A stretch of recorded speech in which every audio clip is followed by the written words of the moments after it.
This isn't the I've forgotten my keys, so I'm ADHD kind of video. This is exactly what ADHD actually looks like on a day-to-day basis. Every morning you wake up feeling completely overwhelmed. You go into your phone to check one thing, and it's suddenly 40 minutes later. You forget to eat for hours and want to eat healthy, but don't. You try and focus on one thing, but your mind has different ideas. The worst part is, you know what you're supposed to be doing. Following neurotypical advice for these sorts of things about writing lists and just being more focused or disciplined just doesn't work. You're not choosing chaos, it's choosing you. The worst part is when overwhelm kicks in, you chase anything that gives you a quick fix, a quick hit of dopamine. People with ADHD and neurodiverse people in general are 4 to 5 times more likely to become addicts, more likely to be depressed and actually not want to be here also. So a lot of the stuff you might have seen in the overlay of this video, probably relatable, quite funny. But ADHD is a very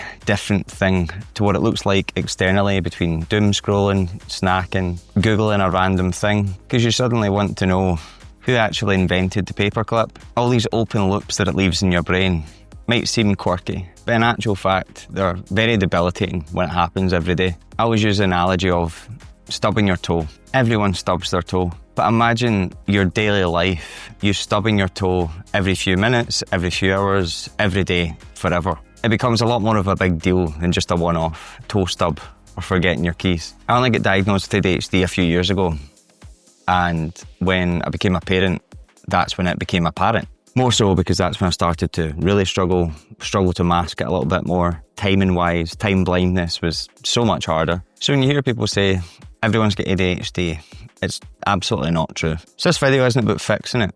It's about telling you from my experience, being 32 this year, being diagnosed with a few years with ADHD and being a business owner, a father of 2. It's hard, but there is a few things that helped me and have helped me, especially once I learned I actually have ADHD. And it wasn't, I've downloaded every single planner, I've downloaded every single different workout modality. I've been coaching for over 10 years. I know all the stuff. It's the implementation of that makes it hard. So here's 5 things that really genuinely help. Some of them are super simple, some of them you can actually implement today after you watch this video. So first up, time blindness. If I'm working on a task that I need to do something and I know I'm going to get engrossed in it, it could be this video edit, it could be a design of something. I probably won't get engrossed, but I would get distracted if I was doing admin. If I was writing out an email to the accountant, for example, I would get halfway through, stop and get distracted by something else. So I set recurring timers. You can do this anywhere between 20 minutes, 30 minutes, an hour, every hour. And all it does is it gives you an external factor, and you can buy these little things that you wind up and you just redo it.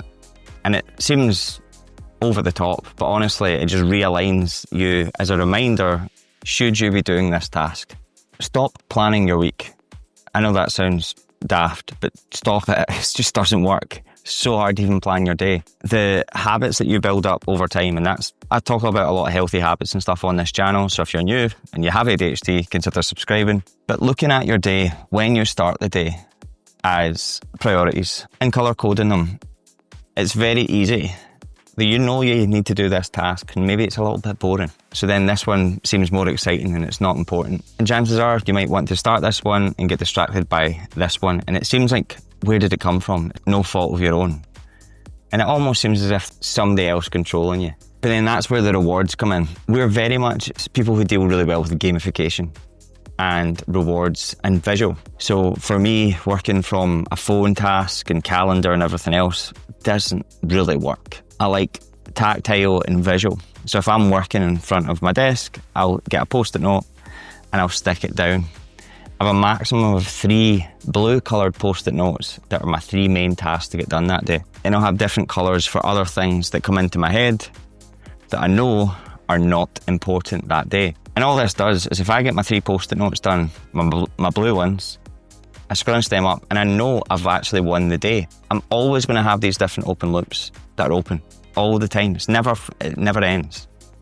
And this allows you to just kind of stack them up, and eventually when they become important enough time-wise, you can move them to blue and focus on them that day. So then when you do each post-it note, maybe you give yourself a reward of something you want to do, whatever, but you need to set the boundary with that because that opens up a can of worms. If it's like a Netflix series or something like that, it's probably pretty dangerous. But giving yourself little mini rewards makes a big difference because we are reward-driven people. Next up is carb backloading. So this is something, as you may be aware of if you're not new, I've been coaching for around 9, about 10 years this year. Probably not most, but a lot of them have ADHD or are neurodiverse, and I know they all have kind of similar issues when it comes to snacking, meal timings, and trying to get structure in with that. So a lot of them, especially if they work 9 to 5, what they've had happen is that when they get to 5 o'clock, they'll eat everything and they've barely eaten much throughout the day.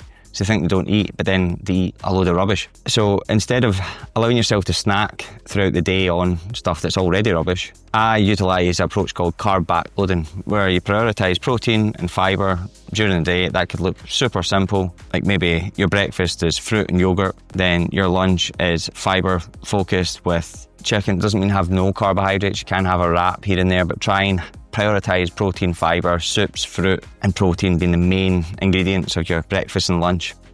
What this does is it allows you to be more hyper-focused on what it is that you're doing. It actually helps you cognitively, but it helps you calorie-wise at the end of the day, because you've knocked out a bunch of carbohydrates, you've not ate, so you're not starving at the end of the day. And it means you can have some snacks in the evening when you're trying to chill out, calm down, once the kids have went to bed, and then you also don't reach for a beer, which is one of my next points. Before I move on to that though, movement. Move before you snooze. First thing in the morning, get something done. For me, is after I've dropped the kids off at nursery, I'll go to the gym. I'll do something positive, I'll go a walk. And see, when I don't do it, I feel guilty. So the move before you snooze thing, it allows me to close that loop in my brain. I've started the day. We're very much momentum built creatures. So when you're doing something mindless, like going for a walk, sometimes the gym just allows you to kind of have that catalyst to a positive day. Even if it's a terrible workout, I can promise you it'll be the catalyst to other positive things. Because it might not even start with moving. It might start with something you don't want to do. Cold shower. It's not because cold showers are anything crazy or mental. They are a bit mental, but it could just be the fact that you want to be in control. So 10-second cold shower it might start with, then it might move on to a 10-minute walk. Then it might move on to the fact that you're already getting up half an hour before you usually would, and then an hour, and then you manage to go to the gym in the morning. Maybe you're not a morning person, but I have to be because I've got kids. I've never been a morning person. But it is very much a guilt-driven thing in ADHD, so having that catalyst first thing in the morning to get yourself moving, doing something positive and productive is an absolute game changer. Stop copying what neurotypical people do, whether that's productivity systems and all these different things that you download. I've even downloaded apps that are meant to be good for people with ADHD, and any people with ADHD that I know that have downloaded them also hasn't worked for them. Find out your own systems. Otherwise you'll keep getting distracted by the wrong things, and that's where alcohol comes in. I recently stopped drinking. I don't know when I'll maybe have a drink again. I won't be drinking for the rest of the year. That might lead on to years, might lead on to never. I don't know, I can't say. But what I will say is that drinking and ADHD don't mix very well. If you're interested in hearing about that, I'm going to stick that video up here. If you're interested in hearing about ADHD and food noise, I'm going to stick that video up here. Love to know your experience, coaching links, and some more help is down below. And I'll see you in the next one. Bye-bye.